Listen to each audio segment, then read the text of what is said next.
so much for joining me today. I am blessed with the opportunity to learn about foreign comics today and all the different kinds of editions and the prints and all the different artists involved. And I have the opportunity to talk with an actual aficionado on the topic, right? Because there's nothing more boring than just searching Google trying to figure it out. When you have the opportunity to talk to somebody, you bring them in. And I have been blessed with my friend Shelby here with HotKey Comics, coming all the way, hours away, to just come and join me here on set and teach me a little something, and also everybody out there in the community something too. So thank you so much for joining me today, man. I really appreciate it. Thank you so much for having me. It's an honor to be here. I really appreciate it. No worries, no worries. So Shelby, tell me a little bit about what got you into collecting in general, because I know we're going to talk about foreign comics. That's obviously the entire premise of the show.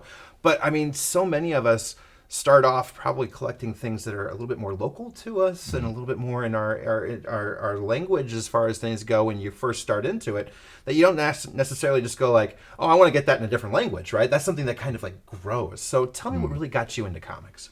Well, I was originally into comics as a kid, and through the 90s, and then I lost my collection through a theft and I didn't get back into it. It happened. So I just got out of it. But during the pandemic, I binge watched Comic Book Men. Oh, yeah. Yep, and that reignited all my old, nostalgia with the comic books, and so I started looking for them, and of course they started showing up for sale on my feeds, because I'd watch Comic Book Men. So I went out and bought a couple collections, sold them, made a little money, started repeating, and it just kind of blossomed from there.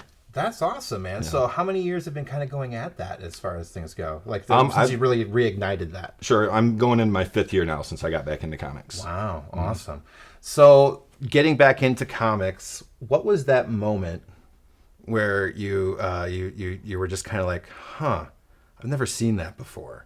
When did the foreign comic scenario begin with you? When did it turn from I'm just getting this one thing that I really like and kind of reigniting through, being re-exposed through Comic Book Men? When did it turn into like this foreign thing? This is more my jam. This is my speed. What brought that on? Yeah, that was really wanting covers I couldn't afford, the American versions of the time. I wanted the Amazing Spider-Man 129, I wanted a Hulk 181, and I didn't just want the American reprints, those editions. So I discovered some Russian reprints at the time, and I got those. I got a 3-pack. I think it was only like $70 at the time. Wow. And once I held them in my hands, it was over, which is the case for a lot of people. Once you have a foreign in your hand, it's just a different experience, and it either bites you or it don't, But if you catch that bug, you're hooked when they're in your hands. And that's how it was. Then I did a trade that got me a larger foreign collection, and from there it just kept growing. I got getting more and more foreigns and less American comics.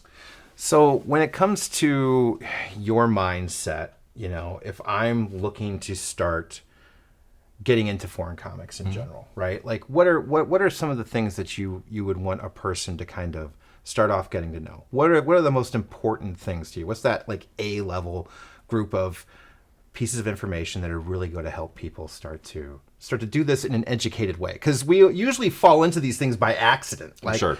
Like for me, I became a variant chaser totally by accident because I just saw one cover reel one time and I'm just like, I didn't know that was a thing. And I'm like, yeah, they've got hundreds of versions of them. And all of a sudden I'm chasing Scotties, I'm chasing J. Scott Campbell's, I'm looking for Nakayamas, Tyler Kirkham's, and all these other different artists and the different variants that are even coming out right now. That was an accident.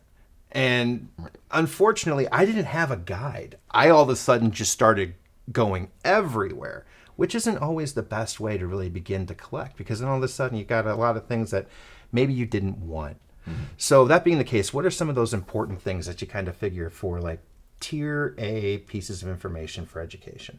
Sure. The first thing I think it's important for people to understand is these aren't reprints, although a lot of people do mistakenly call them that. These are new additions to each country. When they print them for that country, that's the first edition for that country. So coming into it with the right understanding of that, because if you think it's just a reprint, you're not going to understand necessarily the full history behind it and what the country did with it. They're translating it. A lot of countries combine different issues together, and they have different advertising, things like that. So there's really nothing reprinted there other than them translating the original art. Oh, that's cool. Yeah, that's an important point. Also, a point to remember is a lot of people have foreign editions and don't know it, and they call them price variants. We have Canadian price variants, we have Australian price variants, The Pence editions, you needed passports to buy all those. You know, if you needed a passport to buy it, it's a foreign edition, in my opinion. So the Star Wars one, the different variants and the different, like, the Pence values, things of that nature, that's then a foreign comic. Right, exactly. Wow. In my opinion. Now, some people will differ, and you'll always get different opinions in foreigns. But I like consistency, so to me, if you needed a passport, it's a foreign comic. No, it's a pretty easy qualifier. I think that's a pretty easy qualifier. I would agree 100%. So why don't we take a look before we kind of get into some of the other parts and pieces too? You know, show me a couple books and then drop a little knowledge as we go. What would be some cool ones to start with?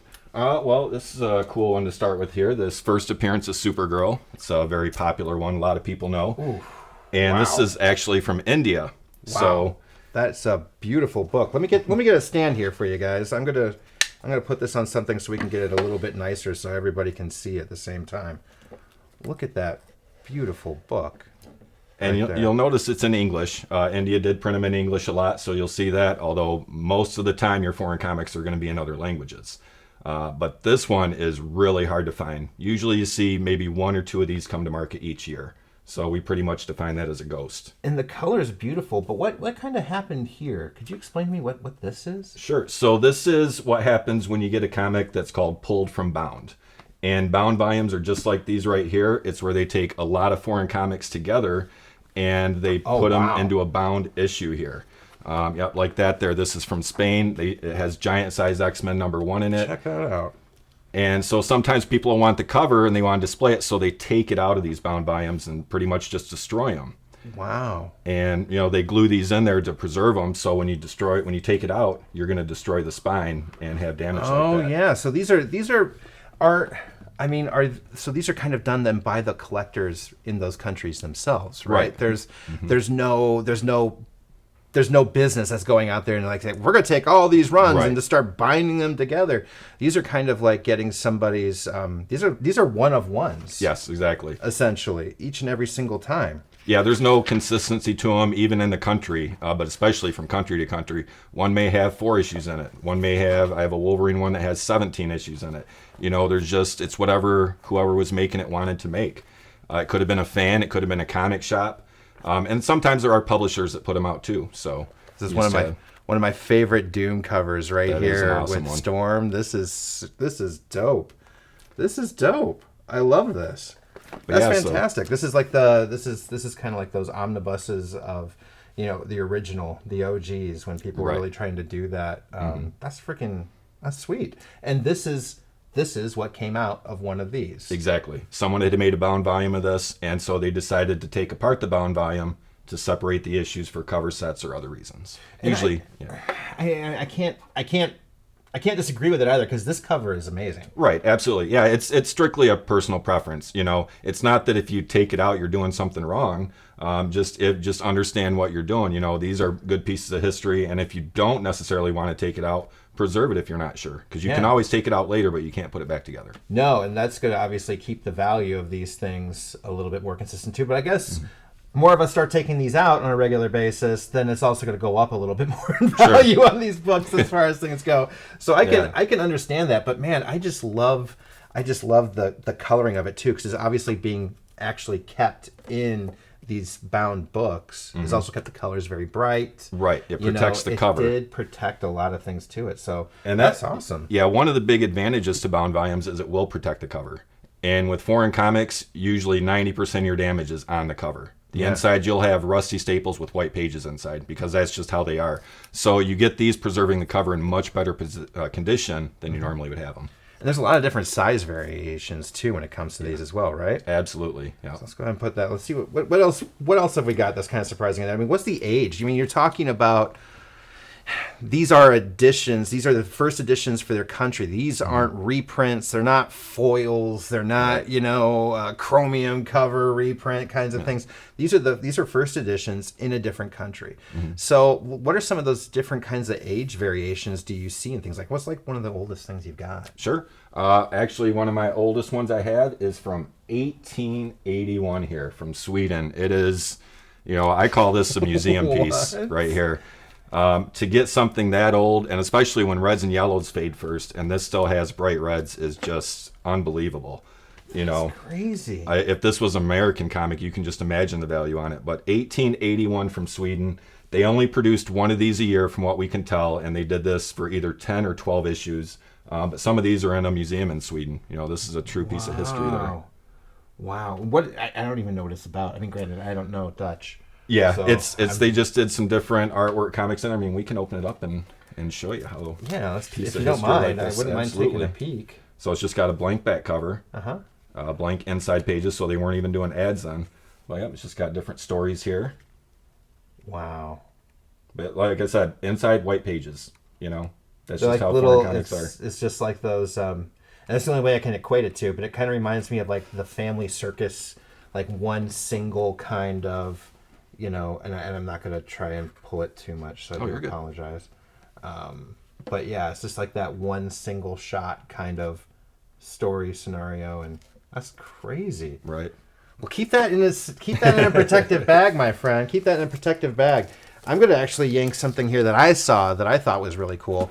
And a little bit of history, like those that do follow me and my friend Theo, we were at a sale recently and we were selling some Neil Adams art as far as things go.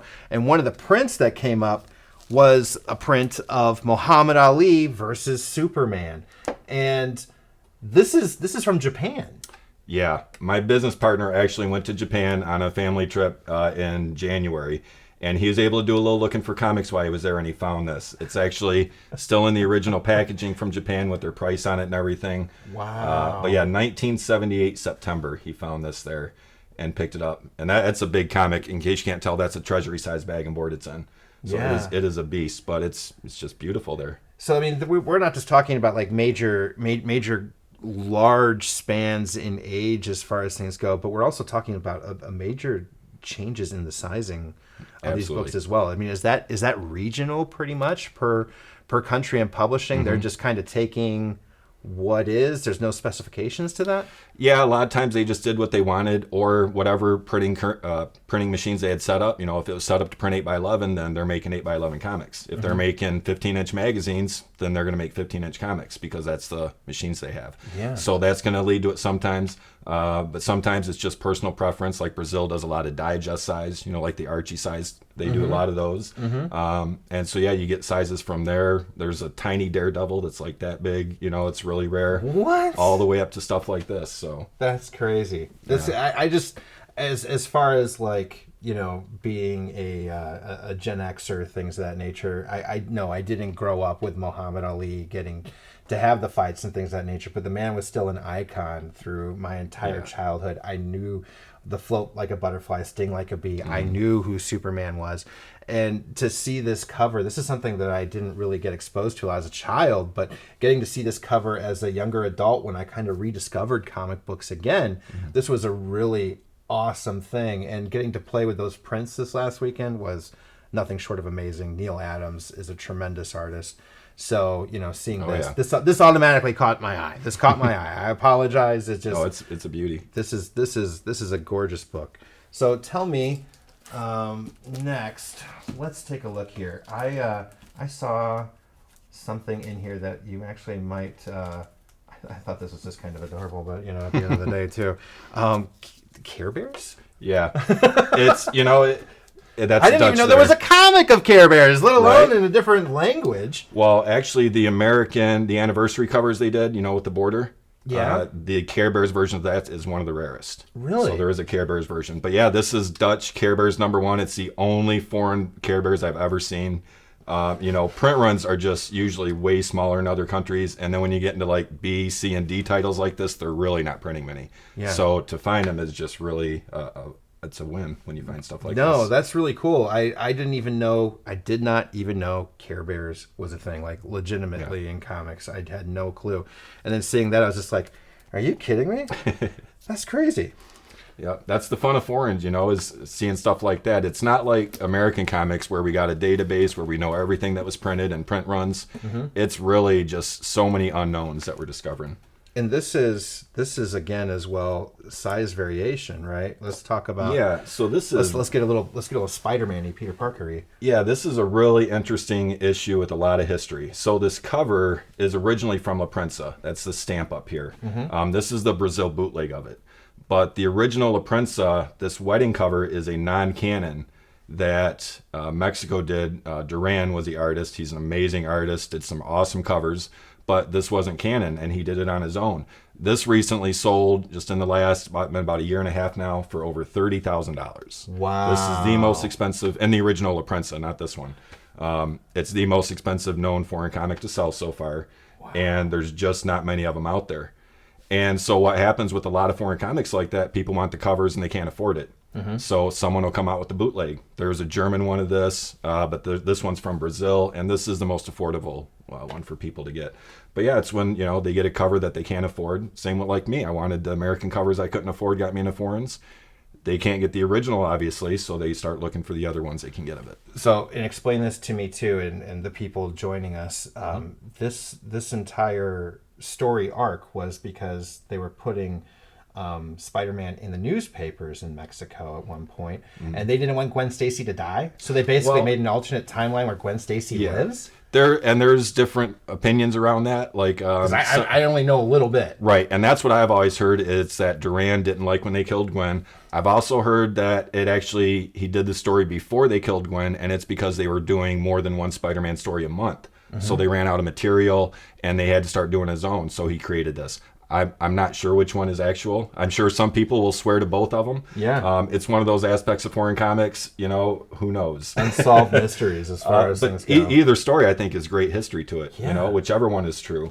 But yeah, at the end, he wound up making it all a dream sequence for Peter. That's how he got out of it. Oh, they Bob Newharted it before it was Bob Newhart. Yep, yeah, I get it. Awesome. Maybe that's where Newhart got his idea. Maybe. All right, I'll let you pick. Show me something that you were especially surprised to get to add to your collection as far as things go. Sure. Let's see here. Because there's a lot of books in here, and we're gonna be showing you plenty more as far as things go. But as we start to kind of think about all those other different parts and pieces, what is that? This is one of my 5 favorite ever foreign comics. It might actually be in the top 3. This is a Bengali bootleg from, we think, right around 1987. It is an axe-wielding Mr. T. We'll have to open this one up. This is just a beauty here. I got to be careful because this is already sold, but I was able to bring it for this. So they did their own art here. As far as I can tell, this is a non-canon story, but I don't know if you can see that drawing of Mr. T. Wow. Let me take an angle here of that for anybody getting to take a there peek we go. here. It is just some amazing, unique art there. Crazy. And the reason we got the date right here, it's advertising the Superman 1987 issue. So that's why we think this is also 87. Oh, wow. But yeah, and then do a flip on it. Put the cover back and just flip it like a flip book. On the back, you have Lee Majors. Oh, $1 Million Man himself. Check it out. You got B.A. Baracus and the $1 Million Man on opposing flip covers on a bootleg from Bengali in the late 80s. That is absolutely crazy. That's the epitome of, they say, why are foreign comics so cool? It's that stuff right there. Yeah, they're going to take the highlights of all the things that were really big hits and marry them together like this. Yeah, and a lot of people hadn't seen this before I was able to get it. This came from a contact overseas, one of my consigners, but it is just, when I had this, I just always love looking at this comic. It is a thing of beauty there. Wow. But, wow. So what do you think is some of the next kinds of things that people really need to know? We kind of got into the tier A earlier. You showed me a couple of books now, right? Like what do you think are some of the other parts and pieces that a person needs to know when they're beginning to get their feet wet in this market? Sure. I think one of the things to remember is when you're just looking at a market analysis of like how rare are these compared to the American counterparts, they're tremendously undervalued. A lot of these are on the scarcity of variants and newsstand editions or even rare. Imagine if when they did Amazing Fantasy 15, if they did a 1 in 100 for it and what that would be worth now. Yeah. That's the rarity of some of these Amazing Fantasy 15s are. So when you have something that's rarer than the American comics, it only makes sense for it to eventually be equal to, if not more than, the American comics, just like the newsstands happen. Those were ignored for decades, and you could buy them for 25% sometimes of the American price. Oh, wow. And then all it took really was an increase in awareness of people knowing, hey, these are rarer than you think. They're worth collecting. They're usually in worse shape than the American, which is true with foreigns as well. Yeah. And those exploded. And so I think these have the same route. They're going through the same process newsstands did 5 years ago, is right where foreigns are right now. Wow. So I think that's important to understand. So to get in now is when you're getting those early prices, where you can see potential big multiples that you just can't see anymore in American comics. So where do people begin, though, to do that research? I mean, when it comes down to it, I'll be honest. I've been collecting for a while. I use things like Cover Price. I've used others that are apps, and I go to eBay and I look for what's recent. Did it sell or did it not? Or what do you guys use that is for? Because I don't find a lot of foreigns on those apps and those things that I'm using right now. What do you use? Yeah. It really is a learning process how to source foreign comics. I mean, you have American eBay, that's your best starting point because you will find some there and you can see sold values to get an idea. You have the Grand Comic Database, GCD, which is comics.org. That's your best overall single resource for foreign comic information. Why is that? It just has the best collection overall of country to country. They've been collating foreign comic data for a long time. Oh. And people have been contributing to it and saying, hey, here's this. So they've got a very good database of what's out there. Probably, I'd say 60 to 70% of everything out, which is big for foreign comics. Yeah. Because there's so many unknowns. Absolutely. So, absolutely. Yeah, that's a great starting point. And then talk to people in the community. That's where you're going to find the most is saying, hey, I collect Spider-Man 129. I'm building a cover set. And talk to people in the community. They're going to say, you need this one and this one. This is the one you're going to be chasing for a couple of years. This is the one you can find now.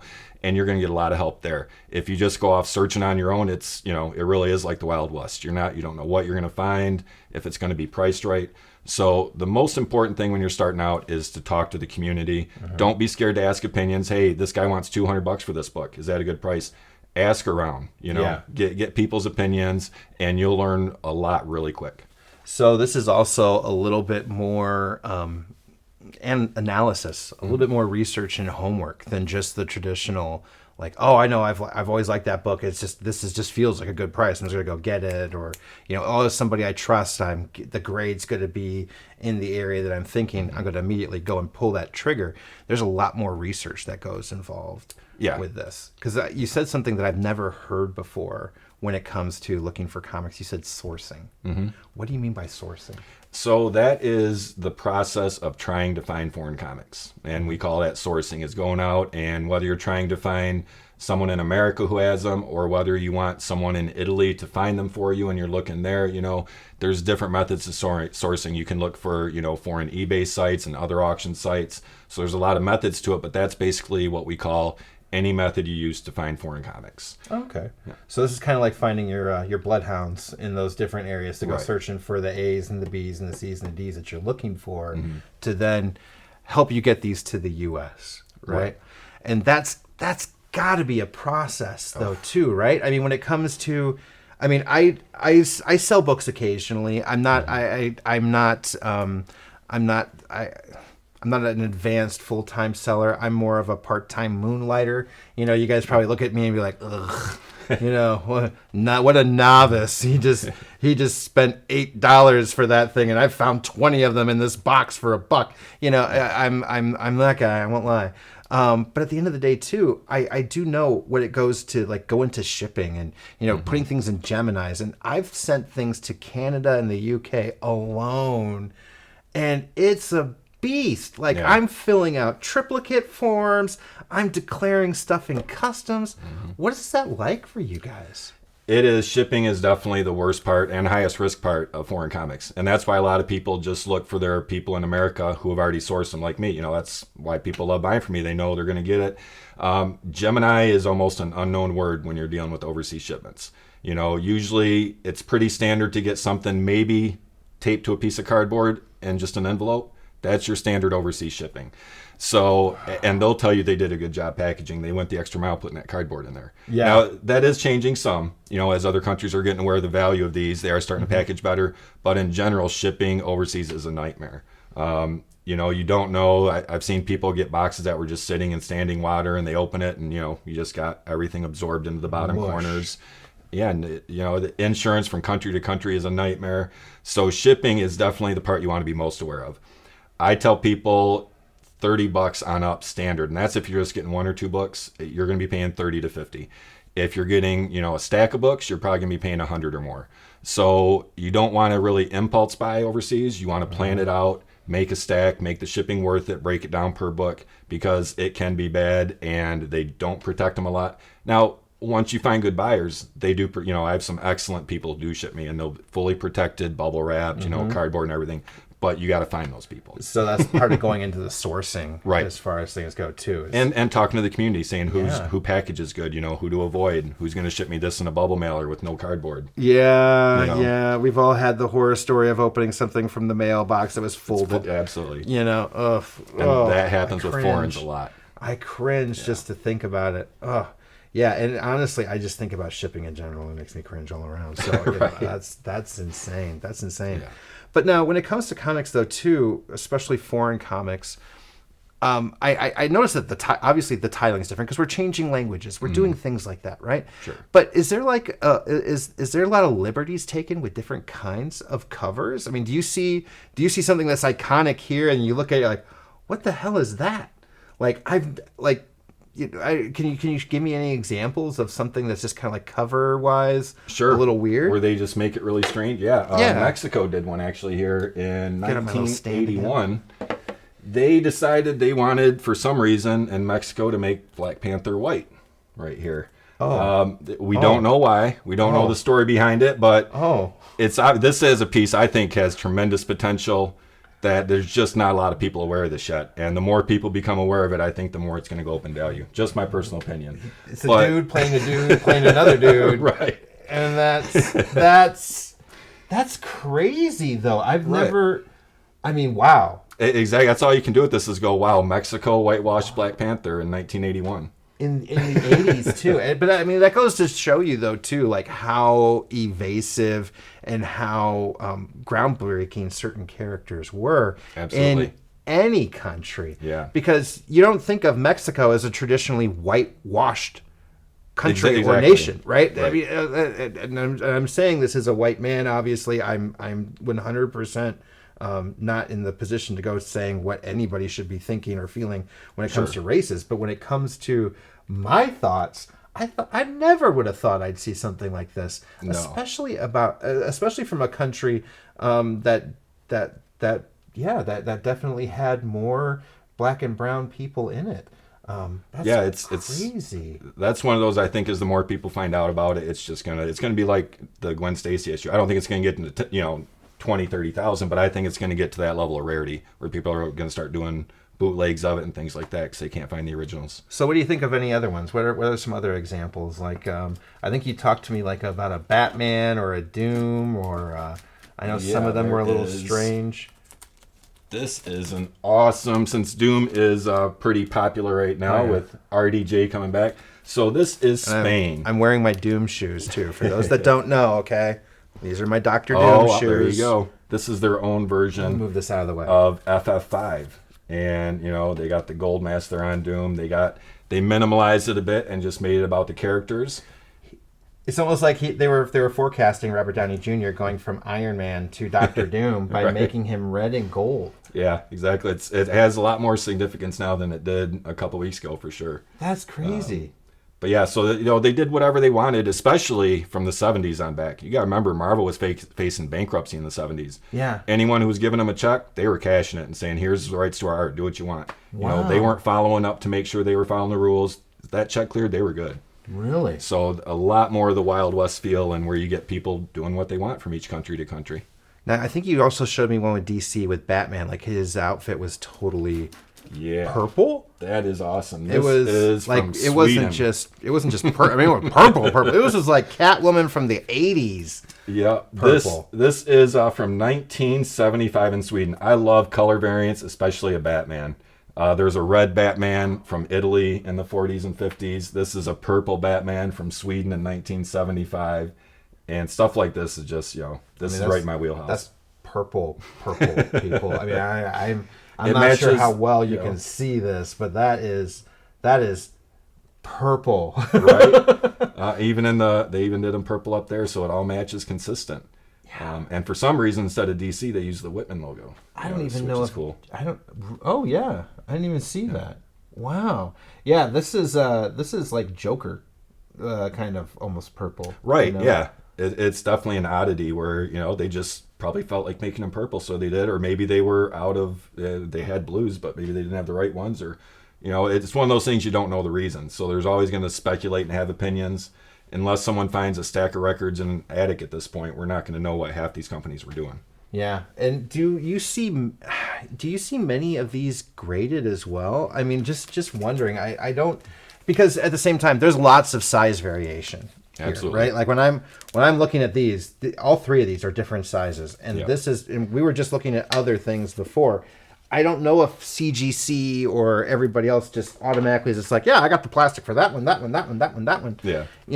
Do you get a lot of grading when it comes to foreigns? You don't get nearly as much as American. Like American, everyone wants it graded. Mm-hmm. I'd say 10% or less of foreign comics wind up being graded among collectors, because a lot of the oddities in them, we like opening them up and looking through them. Mm-hmm. Like we want to see how many times Batman's purple inside there. We can't do that if it's slabbed. No. We want to show people the inside of that Swedish one. And so foreigns have a lot more, I guess you call it tactile appeal to flip through them than Americans, because you can go online and see all the American panels. You can't do that with a lot of these. No. So there's a lot more pleasure derived from your collection from looking through them, than just having them slabbed. So, but you do see some slabs, a lot more for auction. When they go to the auction houses, they'll slab them. So if you're going to sell them through like Comic Connect or Heritage, you'll see them slabbed in a lot. No, because I do see that you did bring me a couple of examples here. I do see a couple of slab books, and let me pull these out. This one's from CBCS. Yep. And that is a Turkish Virgin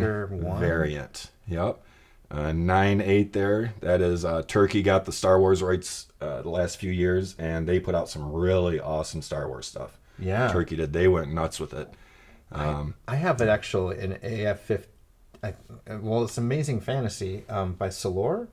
Salor. I think it was a Turkish price variant autograph, but it had Gwen Stacy hoisting Miles Morales on it. So I mean, that's because to me, I just thought it was a variant. I'm not going to lie. Right. I just thought it was just another run-of-the-mill variant, but these were editions then from Turkey that were being produced. Exactly. And you see CBS even recognize that Turkish variant edition. So they don't call it a reprint or anything. They're doing it right. So labeling has come a long way in the last couple of years, because it used to be really hit or miss. And they weren't sure. Yeah. So they'd put what they thought was best at the time. But yeah, you do see some slabs, especially in the more modern stuff. You see people slabbing them. Oh, absolutely. And I do see this is a very recent and obviously interesting cover as well here too. We've got our classic Wolverine with the Hulk reflecting here in the claws, just like we saw in Deadpool. Deadpool and Wolverine. I would say Deadpool 3. Deadpool and Wolverine. And this is a CGC. Yeah. Now, you notice that is inverted, which they do sometimes. So if you have this next to the original, you can have Wolverine actually fighting against each other. Oh, really? Yeah, the original cover faces the other way. That's right. So Italy flipped it, which they did to a few covers, which adds to some really cool effects like this. That is cool. So when you're building cover sets and you find those inverted covers, putting them side by side is a really neat effect that you can't get with American comics. Wow. I think I got actually that's amazing. I think I got another Hulk back here in the bag here real quick. Now you've shown me your oldest. We've seen a few slabs. We've seen a few different weird variations. Oh, there we go. Yeah, see, there's the original. Oh yeah. So let me pull that up. So this is a Fantastic Four though, and that's Hulk. Right. Well, this is actual title is Los Comics de El Sol from Oh, Spain. okay. And they did all right. probably 8-10 different titles in this series, but they did a couple Hulks. And so, yeah, you get, a cover set like this sitting side by side is a different effect than just having the American by itself. That is cool. It's a really cool visual effect. That is cool. Wow. Yeah, you get stuff like that with forums, So what is probably the weirdest thing you have in your collection, in your opinion? Give me something that you look at, you're like, oh my gosh, I'd never, like, one of your most interesting discoveries. The A-Team's up there, but this would be up there as well. So this is actually from Portugal in 1973, and this was, again, it lends to that Wild West discovery aspect. A lot of people didn't know this existed until a year or two ago, but this has Daredevil #1 in it, as you can see right there. And so if this had the cover to Daredevil 1, it'd be up there with, the La Prensa and the Horwitz from Australia. Those are the two rarest. But I think this is even rarer than those because I haven't seen as many copies of this as I've seen of the other. So, you get this. It just says Daredevil. You would never know looking at this that this is a major key from Portugal in 1973. And you see the side, it has a really cool, unique cover with, you got a kind of gore cover there anyways. Yeah. But Daredevil #1. All the way in there from Portugal in 73. So this was an awesome discovery that nobody knew because, you see Daredevil there, but that doesn't tell you it's the first one. No. And this Condor series is just another series there. So you're always finding cool stuff like that. That's crazy. That is crazy. Yeah, no, that's fantastic, man.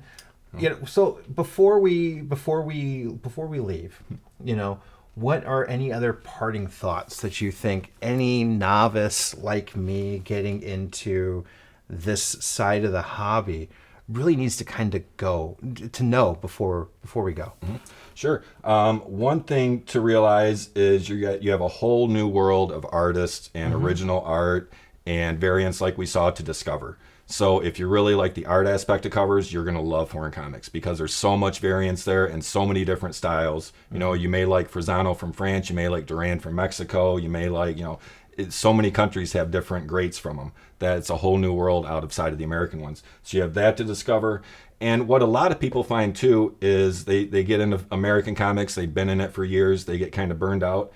And they've said when they discover these, it's like a breath of fresh air. Yeah. It reinvigorates their joy for comics. They're learning new stuff. They're seeing stuff they've never seen before, different versions of their favorite comics.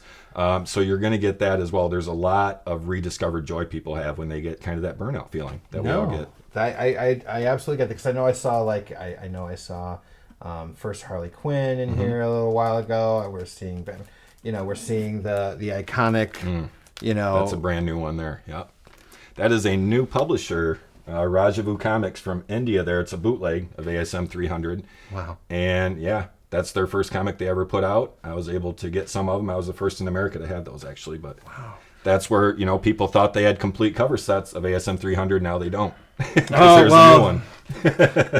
This is probably one of the covers alone that is probably the hardest to always have a complete set of because son of a gun, everybody loves this. ASM 300 and ASM 129 are probably your two biggest cover sets out of foreign collectors. Hey, this is cool. That's right behind me. This is Scotty Young right over there. Check it out. Yep, that's a bootleg as well. They wanted to produce the cover and couldn't get it any other way.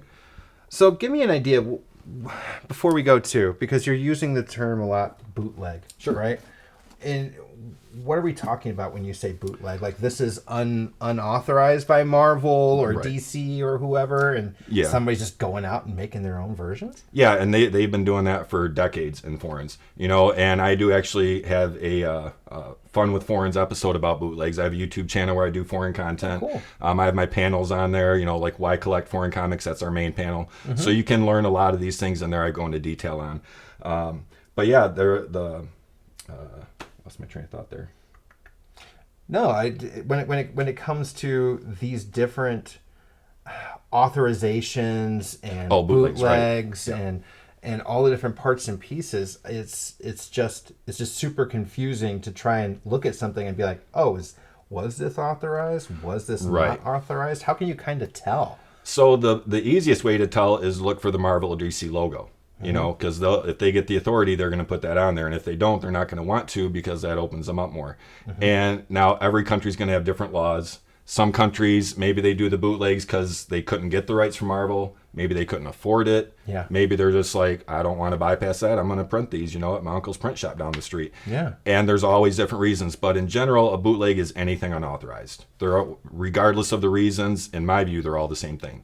Yeah. You know, an unauthorized copy is an unauthorized copy.